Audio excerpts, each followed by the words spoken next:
Hello and welcome to the Intel Brief. Today is Friday, 19 December. I'm your host Daniel, and today we're going to talk about the EU is lending Ukraine $90 billion for its military needs. TikTok has signed a deal to sell its US business to a joint venture.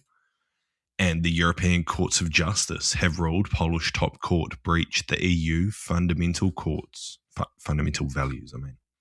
Firstly, apologies for no podcast yesterday. I was viciously hungover after the darts. So, let's get into it. Ukrainian President Volodymyr Zelensky has welcomed the European Union's decision to finance his country's war for the next 2 years as it defends against Russia's invasion. This is significant support that truly strengthens our resilience, he wrote on X. Despite the bloc not being able to agree to use frozen Russian assets to fund the loan, Zelensky said that it's important that the Russian assets remain immobilized and that Ukraine has received a financial security guarantee for the coming years. So what? This is pretty core to the Ukraine's defensive position. Wars aren't cheap, as we've discussed numerous times, and with the US not donating or providing funds for Ukraine's defense, the EU basically had to step up in a big way.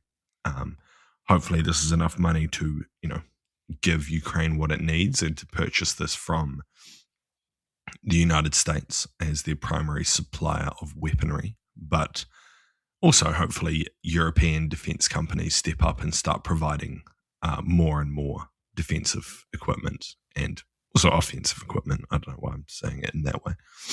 Just military equipment.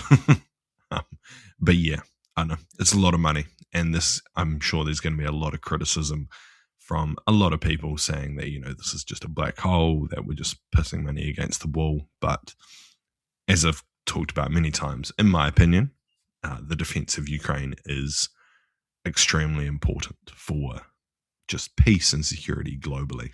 If we let Russia win this war in a decisive manner, then it shows other countries that if you just drag it out, the West will buckle, and military conflict is a good way to achieve your political goals. So we'll see more wars and more violence around the globe.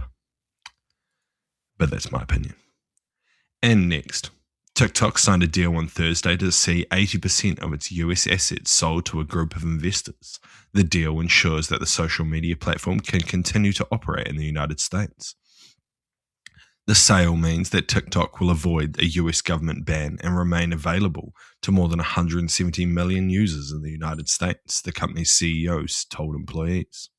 The company told its employees on Thursday that ByteDance and TikTok signed a binding agreement with Oracle, Silver Lake, and MGX to form a new TikTok US joint venture, which is going to be named TikTok USDS Joint Venture LLC. The joint venture will be 50% held by the consortium of new investors, including Oracle, Silver Lake, and Abu Dhabi-based MGX, with 15% each. 31% will be held by affiliates of the existing investors of ByteDance, and 19.9% will be retained by ByteDance, said the memo. I don't know if that adds up, but hey. Adding that this will have a new 7-new member, a majority American board of directors that will protect Americans' data and US national security interests. So what?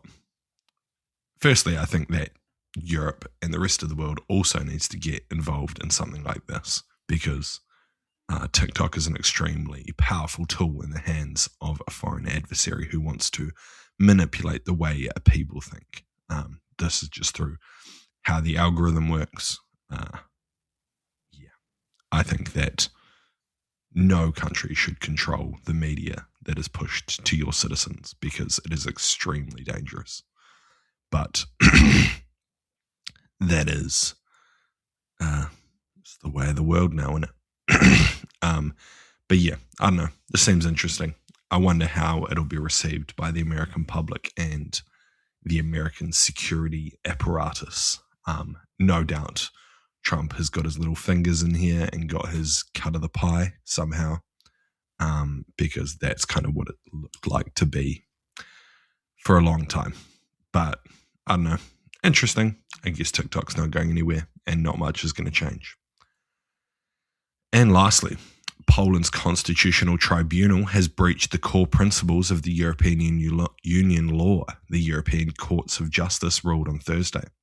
The court also found that the tribunal cannot be considered independent or impartial because of serious irregularities in the appointment of judges.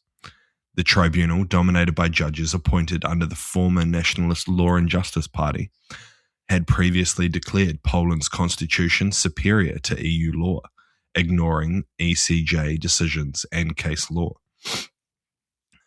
So what? I mean, I think the EU needs to be careful in how it pushes countries. Poland is becoming a serious military and economic power within Europe. I think it's like one of the fastest growing economies in the bloc, and it's pretty staunch in its ideas. And I think history is starting to show that some of the decisions they've made socially, in the nicest way to put that, have actually paid off, and that maybe they were making the right calls in the past that were criticized and frowned upon within the European Union. What this actually means and how this is actually going to be rolled out within Europe, I'm not quite sure, but I can't see Poland changing much of the way it's going. Even the new parties, I think, are pretty staunch in their ideas around what the country does and the decisions it's made in the past. So I don't think this is going to change much. I think this is just going to be seen as more of the EU having a whinge at Poland for decisions that Poland still supports. So I don't know. Maybe they'll cut off some funding, but as Poland's economy becomes more powerful, I think we'll see them push back more and more as they don't need the money supplied by the EU.